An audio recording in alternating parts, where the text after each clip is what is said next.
Olá pessoal, o professor Leandro aqui mais uma vez com vocês para dar continuidade a essa sequência de aulas que a gente vai falar sobre sintaxe básica Java e alguns exemplos de API.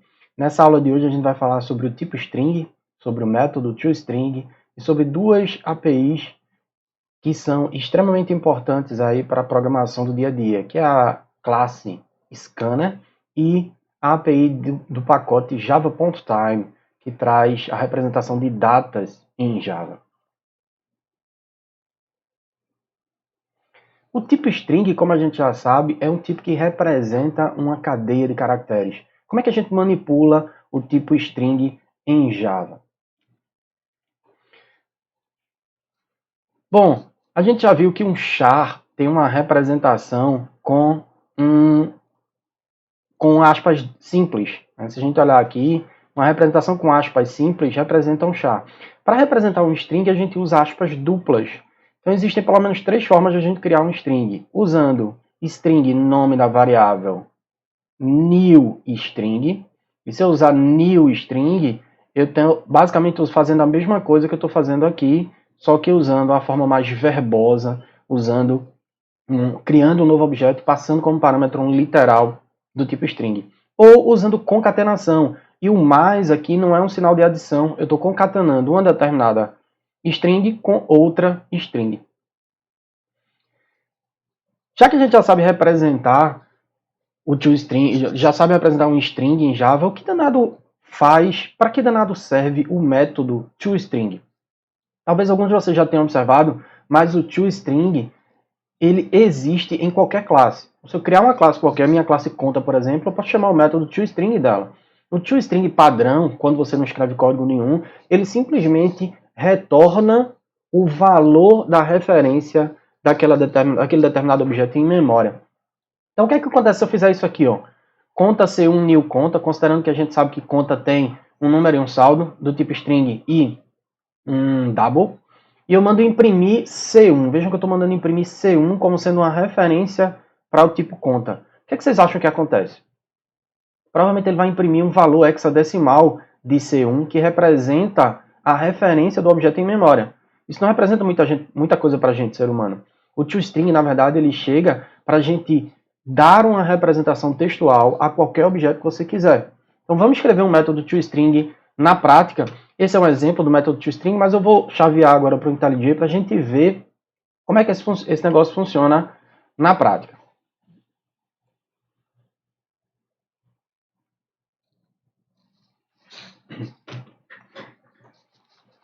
Aqui a gente tem a classe conta, e se vocês lembram, a classe conta tem um número e um saldo, um construtor padrão e um construtor que recebe dois parâmetros, um número inicial e um saldo inicial, um método creditar e debitar, um get número, um set número e um get saldo. O set saldo não existe de propósito. Vamos escrever aquele pedacinho de código que eu tinha colocado lá. Conta C1 recebe new conta, passando como parâmetro um determinado número e um saldo qualquer. Se eu mandar imprimir essa minha conta C1, que danado acontece? Vê o que acontece aqui embaixo.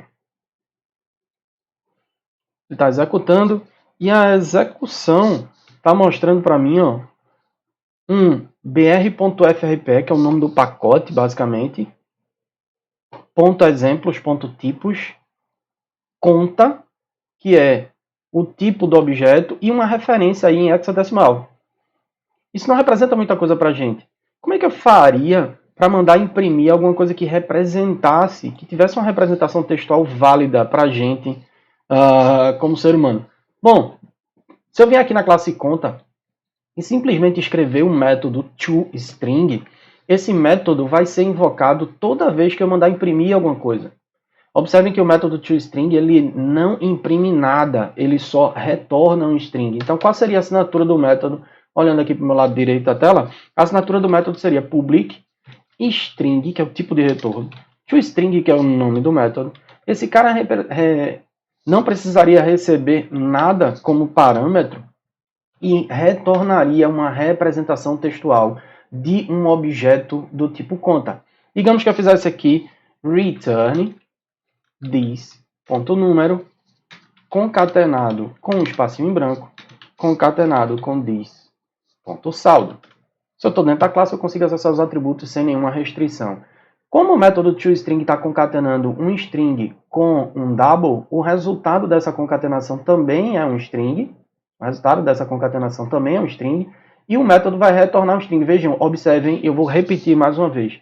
Esse cara não imprime nada. Ele só retorna um determinado valor de acordo com o que você quiser dessa sua classe. Eu poderia retornar só o número, eu poderia retornar o saldo concatenado com o número, eu poderia retornar o saldo quebra uma linha número, eu poderia fazer o que eu quisesse.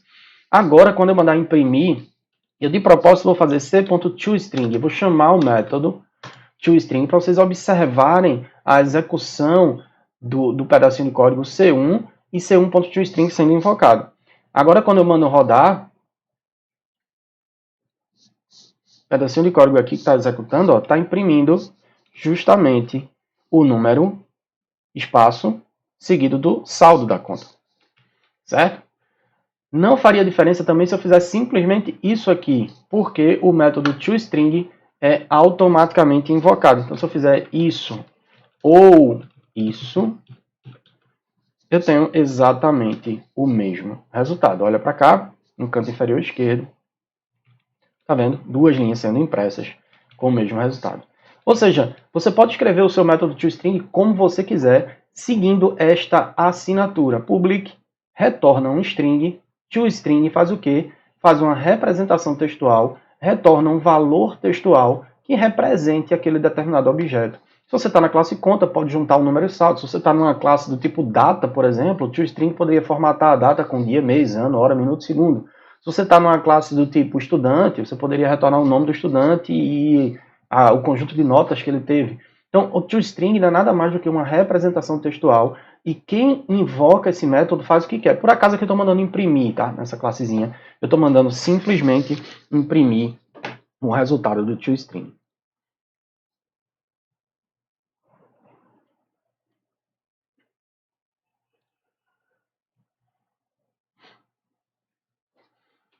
Lembrando que strings são tipos de referência, então se você quiser comparar duas strings, sempre use .equals.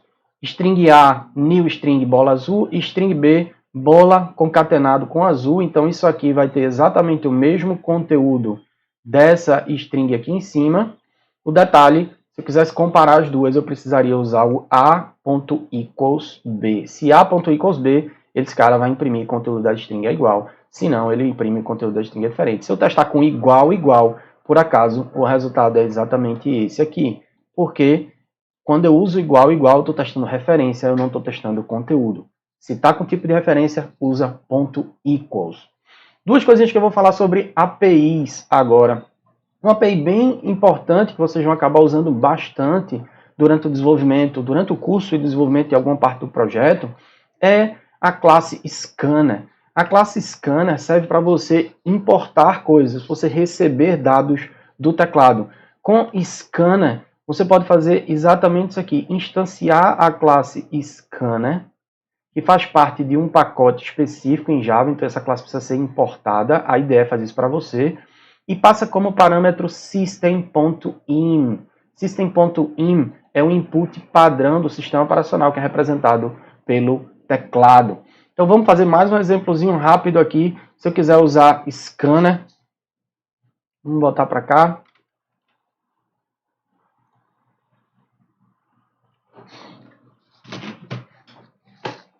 Com scanner, digamos que eu escrever esse pedacinho de código aqui, ó.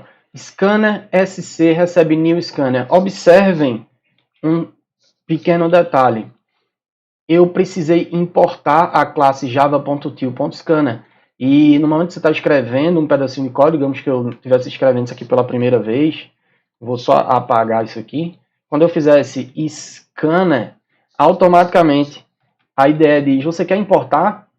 Quer selecionar essa classe para importar? Sim, e ele já usa o import, a cláusula de import aqui para mim. A IDE faz muita coisa em relação à importação de classes.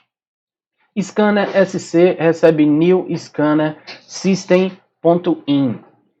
int x recebe sc, a referência que você tem na mão, next int. O next int aqui está fazendo o quê? Ele para a execução do teu programa e espera que você digite alguma coisa. No momento que você digita alguma coisa, ele recebe isso no input do teclado e retorna para ser armazenado nessa variável. sc.next apresenta um conjunto de métodos aqui, ó. Next int, next byte, next short, next line para pegar uma linha inteira de strings, next double, next float. Tudo que você usar next no scanner, ele para a execução do programa e espera você digitar alguma coisa. Digamos que eu queira fazer exatamente isso aqui, int x, e mando imprimir o x. A execução desse pequeno programa vai simplesmente fazer isso aqui. Vejam aqui embaixo. Ele está esperando que eu digite alguma coisa, então se eu digitar qualquer coisa, ele está só repetindo porque eu capturei esse valor e mandei imprimir como está aqui no pedacinho de código. Aqui em cima eu mandei imprimir o valor de x. Um detalhe que muita gente tem problemas com a classe scanner é quando você utiliza em sequência, dois comandos com next de um tipo primitivo e logo depois o next line. Então se eu fizer isso aqui, string linha, recebe sc.nextLine e mandar imprimir a linha que eu acabei de digitar, vejam o que acontece aqui embaixo. O pedacinho de código está sendo executado.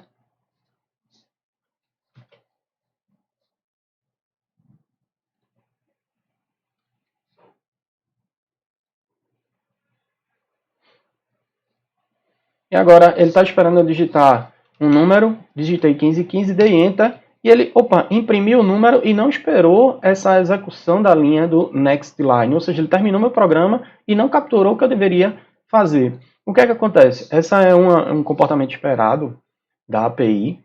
Toda vez que você usa next de um tipo primitivo, ele não processa a quebra de linha. E a quebra de linha é processada justamente aqui, nesse próximo next line, fazendo com que a linha acabe sendo pulada, esse pedacinho de código acabe sendo pulado. Então, se você quer processar um next de um tipo primitivo, next int, next double, e logo depois quer processar uma linha, um string, o que é que você faz? Coloca uma chamada vazia aqui no meio. Aí sim, esse cara vai executar da forma como a gente está esperando.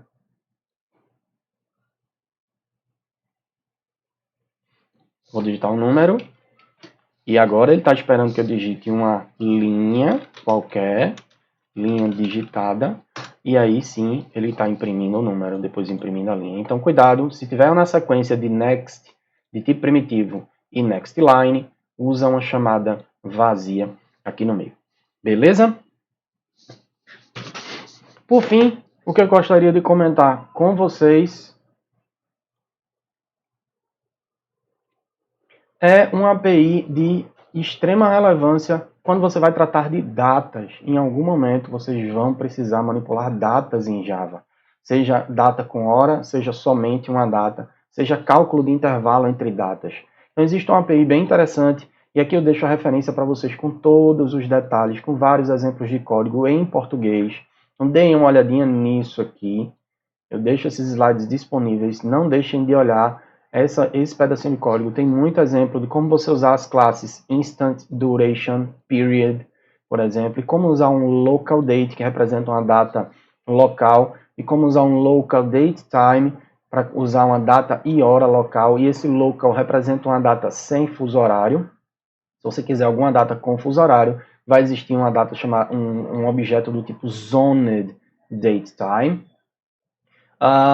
E várias coisas vocês podem fazer, como calcular a diferença de datas, verificar se uma data está dentro de um determinado intervalo. Várias coisas são interessantes para fazer nessa API. Eu vou mostrar um exemplozinho bem rápido, mas bem rápido mesmo, só para a gente entender como é que funciona e quais métodos a gente pode usar de forma bem direta, tá? Os detalhes vão ficar disponíveis aí como referência para vocês. Vou alternar aqui para o meu IntelliJ, mais uma vez. Já não me interessa mais a classe conta, eu vou abrir aqui uma classe qualquer, uma classe chamado de datas em Java. E digamos que eu quero criar uma data local. Uma data local é simplesmente criada como local date. Vejam que ele já oferece para mim o import dessa data, certo? Então, local date minha data recebe local date.auth. Auth é um método chamado de acesso, é um método que cria um objeto para mim baseado num conjunto de parâmetros. É como se fosse um construtor. Mais para frente a gente vai ver que dá para criar esse tipo de método usando static. Mas por enquanto, abstraindo desses detalhes. A gente pode criar uma local date usando localdate.auth, ano, mês, julho 15, certo?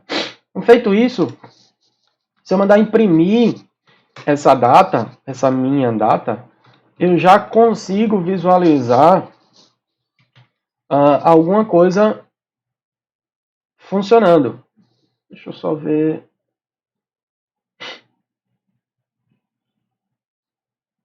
Vou escrever local date aqui com D minúsculo.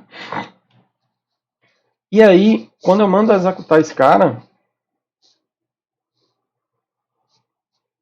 observem aqui, vejam que ele já está representando para mim no formato padrão 2027-15 como ano, mês, dia. E eu posso até formatar como eu precisasse. Digamos que eu quisesse formatar isso usando o formato dia, mês e ano, ou dia, mês, mês e ano, com mês por extenso. Eu poderia usar um formatador de data. Um formatador de data é uma classe chamada de DateTimeFormatter. DateTimeFormatter, vamos chamar aqui de meu formatador. Recebe DateTimeFormatter. DateTimeFormatter.ovPattern. E com o ovPattern eu consigo passar um padrão em string que ele consegue reconhecer. Digamos que eu queira dia, barra mês, barra ano. E essa formatação está toda definida na API, tá? Quando eu mandar assim, imprimir alguma coisa, eu poderia pegar string resultado. Eu quero imprimir a formatação dessa data. Eu uso meu formatador.format quem a minha data, passando a data como parâmetro. Com esse resultado na mão, aí sim eu consigo imprimir a data com o formato que eu preciso. Ver o resultado aqui. Tá vendo? A impressão da data no formato padrão e a impressão da data no formato que eu defini. Essas definições do que eu posso passar aqui como parâmetro está definido na API, tá? Se eu, por exemplo, passar 4 M's aqui maiúsculos, ele vai representar isso para mim com o mês por extenso. Para saber de todos os detalhes, aí sim você tem que ler os detalhes da API naquele link que eu coloquei lá nos slides. Vou mandar executar aqui só para testar e ver o resultado. Tá vendo aqui, ó? 15 de julho agora de 2020. Outra coisa que a gente pode fazer é representar uma local date time agora. Uma local date time não é nada mais do que uma representação de data e hora. Local date time, minha data, hora, recebe local date time.off. Eu vou passar ano, dia, ou ano, mês, de 5 hora, eu posso colocar aqui 13,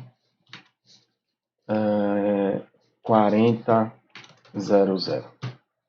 Então ele transformou aí na chamada de ano, mês, dia, hora, minuto, segundo. E da mesma forma, se eu mandar imprimir usando um determinado formatador ou não, esse cara imprime a hora para mim. A hora e data agora. Eu poderia usar, eu tenho um pedacinho de código aqui como exemplo, digamos que eu use esse pedacinho de código só com 2 local dates e queira calcular o período entre essas duas datas. O período entre essas duas datas seria calculado através de um period ou através da chamada de um método da própria data chamada de until. Com period eu vou chamar de period p. precisa importar essa classe, tá? Ele está dizendo, ó, importa aí do pacote java.time. Period P recebe p. Recebe period.between, e o método between está dizendo, ó, me passe a data inicial e a data final. Digamos que eu queira pegar essa data de hoje até a data feriado, para saber quantos dias existem. Por acaso, hoje é dia 4 de setembro, a data feriado é dia 7 de setembro. Se eu mandar imprimir esse período, eu posso dizer, pegar do p.getDays,